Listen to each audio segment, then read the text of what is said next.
Maya Johnson didn't miss details. That wasn't just something people said about her. It was something they learned, often the hard way. In group projects, she was the one who caught the typo everyone else skimmed over.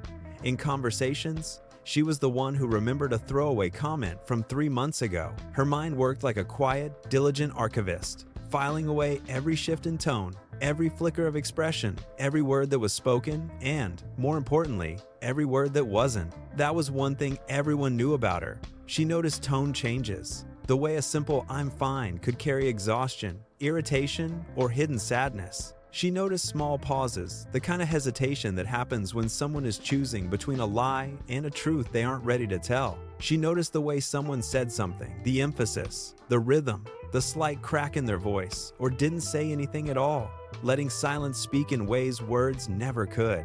So when Jayden started acting different, she noticed immediately.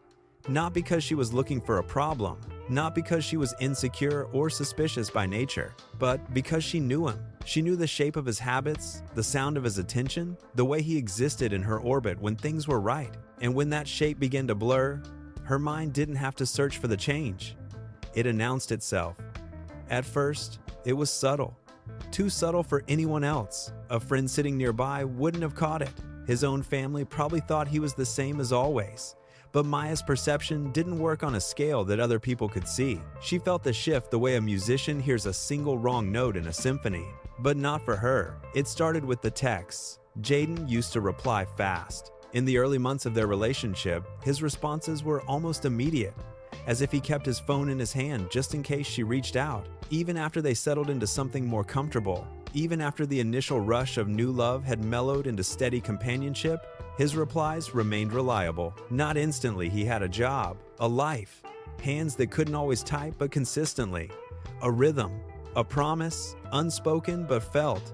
Now, sometimes minutes, long enough for her to notice the gap, but not long enough to worry. Then the gaps grew, sometimes hours. She would send a message, watch the screen dim, pick up her phone again to find it still unanswered. Her mind, that relentless archivist, began to log the delays. Sometimes just one word, busy. That word started to show up more than usual. It became a placeholder, a wall, a way of ending a conversation before it could begin. Busy didn't invite follow-up questions. Busy didn't explain itself.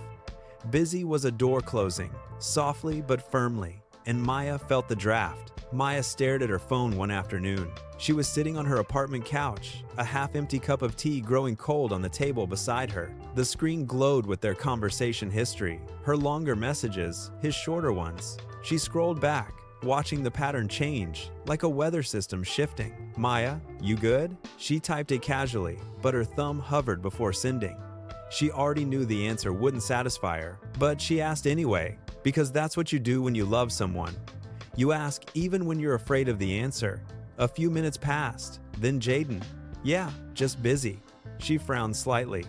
The word sat on her screen, harmless and heavy all at once. She read it 3 times, searching for subtext that might not exist. But Maya didn't believe in reading too deeply. She believed that people told you who they were and what they felt, if you were quiet enough to listen. "Busy doing what?" she whispered to the empty room. The tea grew cold. Later that day, Chloe didn't hesitate. Chloe had been Maya's closest friend since freshman year, a bond forged in late-night study sessions and early morning heartbreaks. She was blunt in a way that others found abrasive, but Maya found essential. Chloe never sugarcoated. She never pretended. She said what everyone else was thinking, but too polite to voice. "I told you," she said, sitting across from Maya. They were at a small cafe near campus, the afternoon light slanting through the windows. Chloe had taken one look at Maya's face and ordered her a coffee without asking. "Something's off." Maya shook her head, the motion automatic, defensive. "He's just working." Chloe raised an eyebrow. That eyebrow had ended more bad relationships than any advice column.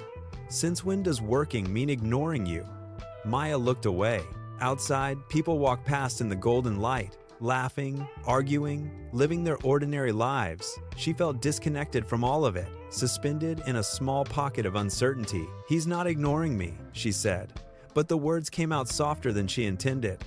Chloe leaned forward, her voice dropping, not unkindly, but with the weight of someone who had seen this story before. He's changing. That word hit differently.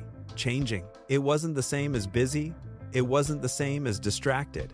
Changing suggested something deeper, something directional, a movement away from what had been towards something unknown. And unknown, for someone like Maya, was the most frightening word of all. Maya didn't respond, because deep down, she felt it too.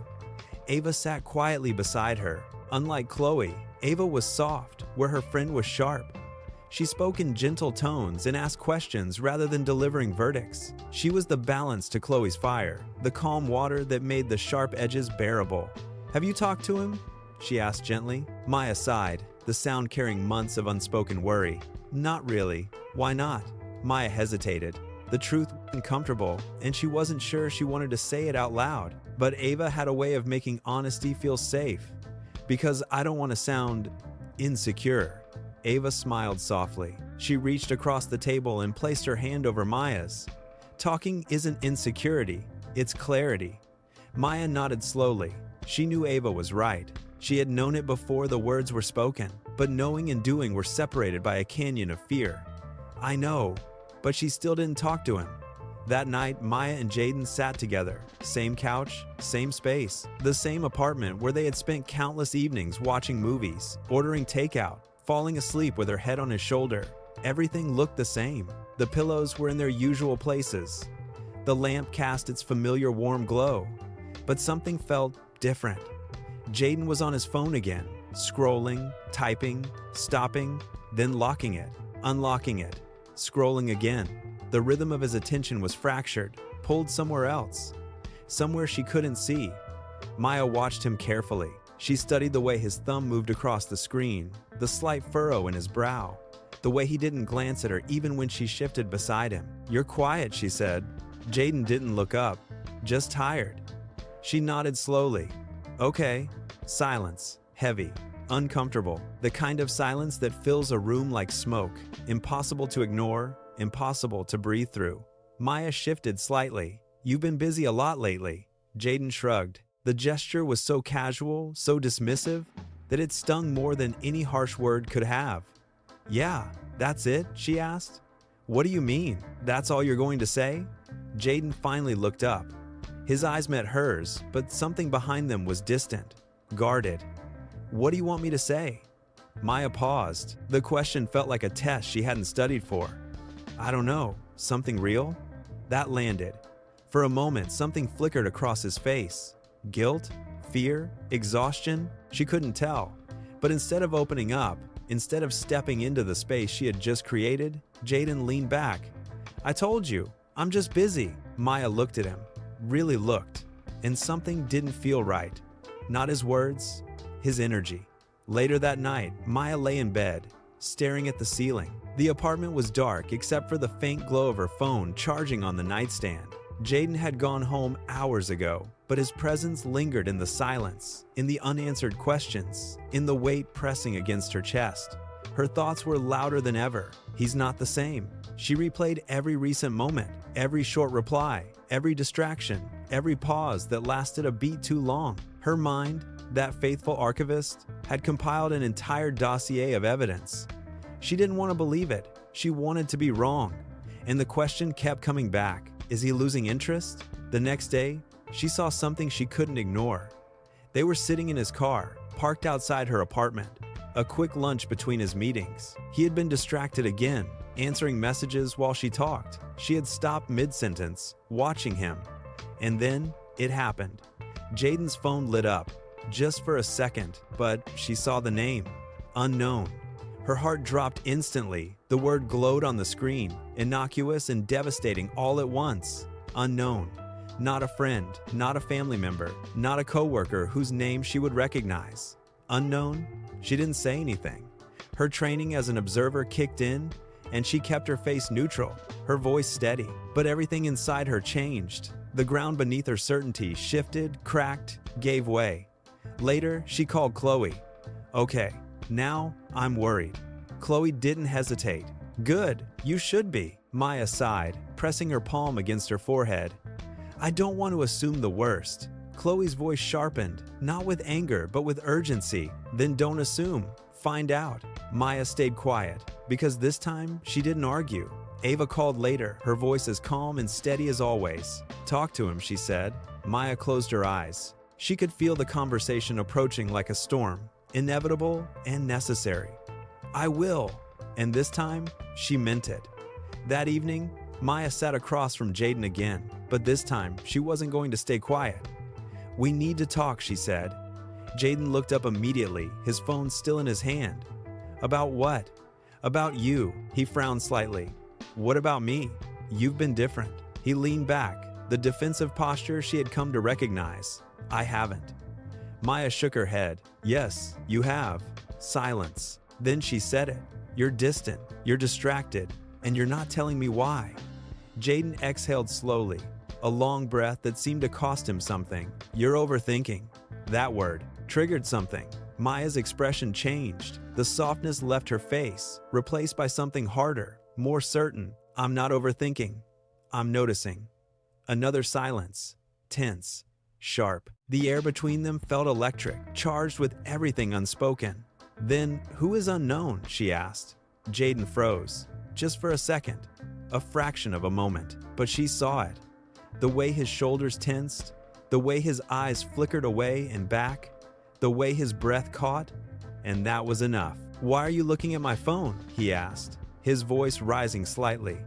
Maya didn't back down. "Because you're acting different. That doesn't give you the right. That doesn't give you the right to lie," she cut in. Silence. Heavy. Explosive. The kind of silence that happens after a door slams. When the echo is still ringing, they both stopped. The room felt smaller now, tighter, more intense. The walls seemed to press inward, leaving no space for escape. Only truth. Jayden ran a hand through his hair, a gesture of frustration she had seen 100 times. But this time, it carried something else. Fear, maybe. Or resignation. "This isn't what you think," he said. Maya laughed bitterly. The sound surprised even her. "That's exactly what people say when it is." "That's not. One subscribe equals one smile." Science didn't prove it, but still,